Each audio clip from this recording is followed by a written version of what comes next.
Kisah sahabat Nabi yang menggali kuburannya sendiri, beliau adalah Abu Sufyan bin Harits. Abu Sufyan bin Harits adalah sepupu Rasulullah Shallallahu Alaihi Wasallam. Ayahnya adalah Al-Harits, sedangkan ayah Rasulullah adalah Abdullah. Kedua ayah mereka berasal dari keturunan Abdul Muthalib. Beliau juga menjadi saudara sesusuan dengan Rasulullah Shallallahu Alaihi Wasallam. Keduanya disusui oleh Halimah As-Sadiyah. Usia beliau sama dengan Rasulullah. Keduanya lahir dalam waktu yang berdekatan dan tumbuh dalam satu keluarga Bani Hashim. Oleh sebab itu, pada masa jahiliyah, yakni sebelum Rasulullah menjadi nabi, Abu Sufyan adalah orang yang paling dekat dengan beliau.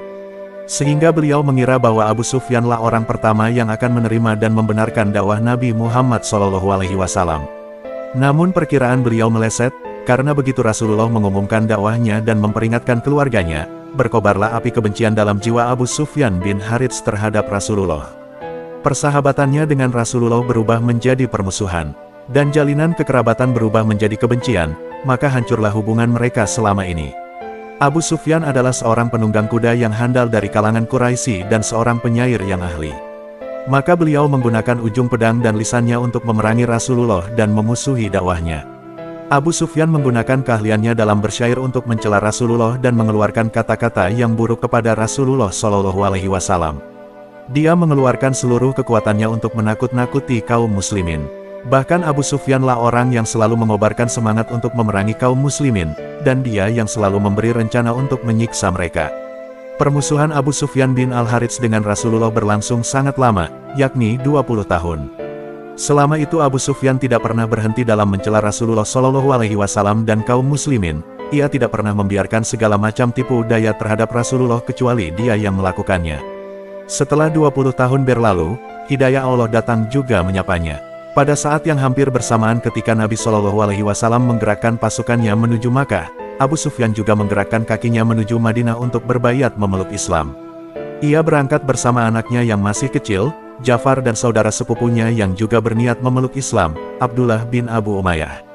Ibnu Abi Umayyah ini adalah saudara dari Ummu Salamah, salah satu istri Nabi Shallallahu Alaihi Wasallam, dan seorang tokoh Quraisy yang juga sangat gencar melakukan perlawanan dan penentangan atas kenabian Nabi Muhammad Shallallahu Alaihi Wasallam.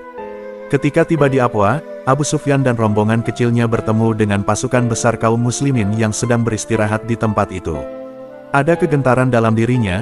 Dengan reputasinya selama ini dalam memusuhi Islam, bisa jadi kaum muslimin telah menghalalkan darahnya. Tetapi tekadnya telah bulat, apapun resikonya ia akan menghadapinya. Ia menghampiri perkemahan muslim tersebut dan minta izin untuk menghadap Nabi Shallallahu Alaihi Wasallam, tetapi ternyata Rasulullah menolak untuk menemui mereka. Ibnu Harits amat sedih menerima kenyataan tersebut. Ia berniat untuk mengasingkan diri bersama anaknya dan akan membiarkan diri tanpa makan dan minum sampai mati kelaparan, jika memang tidak bisa bertemu dan berikrar dalam keislaman kepada Nabi Muhammad SAW. Istri Nabi Muhammad SAW yang menyertai beliau dalam perjalanan tersebut adalah Ummu Salamah.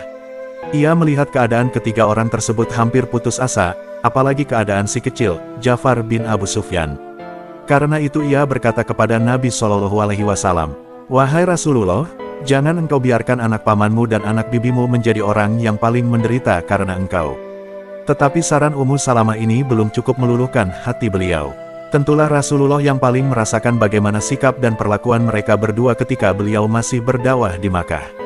Ali bin Abi Thalib menghampiri Abu Sufyan bin Harits. Ia memberikan saran untuk mendekati Nabi Muhammad SAW secara sembunyi-sembunyi, dan hadir di depan beliau dengan mengucap syahadat sebagai bukti keislamannya, dan berkata seperti perkataan saudara-saudara Yusuf kepada Yusuf, "Demi Allah, sesungguhnya Allah telah melebihkan kamu atas kami, dan sesungguhnya kami adalah orang-orang yang bersalah dan berdosa."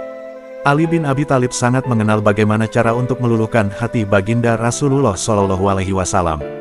Dan ketika saran ini dilaksanakan oleh Ibnu Harits dan Ibnu Abi Umayyah, Nabi SAW kemudian dengan gembira menyambut keislaman mereka, dan beliau bersabda seperti ucapan Nabi Yusuf, "Pada hari ini tidak ada celaan terhadap kalian, mudah-mudahan Allah mengampuni dosa-dosa kalian, dan sesungguhnya Dia Maha Penyayang di antara para penyayang." Abu Sufyan sangat gembira dengan ucapan Nabi SAW. Secara spontan ia menggubah syair untuk memuji keluhuran akhlak beliau, sekaligus mengungkapkan penyesalannya atas jalan salah yang telah dilaluinya selama hampir 20 tahun lamanya. Rasulullah amat gembira dengan gubahan syair tersebut.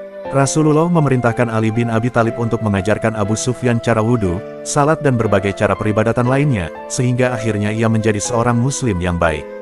Sejak saat itu Abu Sufyan tidak berani menatap wajah Rasulullah Shallallahu Alaihi Wasallam berlama-lama karena rasa malunya. Ia lebih banyak menundukkan mukanya. Namun demikian Nabi Shallallahu Alaihi Wasallam sangat mencintainya dan memberikan kesaksian bahwa ia akan masuk surga. Beliau sering berkata tentang Abu Sufyan, "Aku sangat berharap dia akan menyusul Hamzah." Dalam perang Hunain yang terjadi tidak lama setelah terjadinya Fathul Makkah, pasukan Muslim sempat kocar-kacir pada awalnya, bahkan jiwa Rasulullah Shallallahu Alaihi Wasallam terancam bahaya. Akhirnya beliau berhasil menghimpun kekuatan kembali dengan orang-orang Ansar sebagai pilar utamanya, dan memukul balik pasukan musuh sehingga memperoleh kemenangan yang gemilang. Dalam proses yang begitu panjang, dari kekalahan sehingga berbalik menjadi kemenangan, kendali tunggangan Rasulullah Shallallahu Alaihi Wasallam dipegang dan dikontrol dengan baiknya sehingga beliau sukses memberikan komando yang menentukan kemenangan tersebut. Hanya anehnya, lelaki pemegang kendali tersebut tidak pernah menampakkan wajah dan tatapannya kepada beliau. Ketika suasana telah tenang dan pasukan musuh telah terusir pergi, Nabi Shallallahu Alaihi Wasallam berusaha mengenali siapa lelaki misterius tersebut. Dan setelah menatap berlama-lama, beliau berkata, "Saudaraku, Abu Sufyan bin Harits."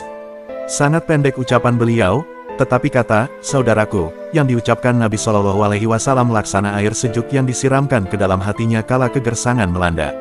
Masih jelas terbayang semua sikap permusuhan yang dilakukannya kepada beliau selama 20 tahun, masih juga lekat dalam ingatan, penolakan beliau untuk menemuinya ketika di Abwa.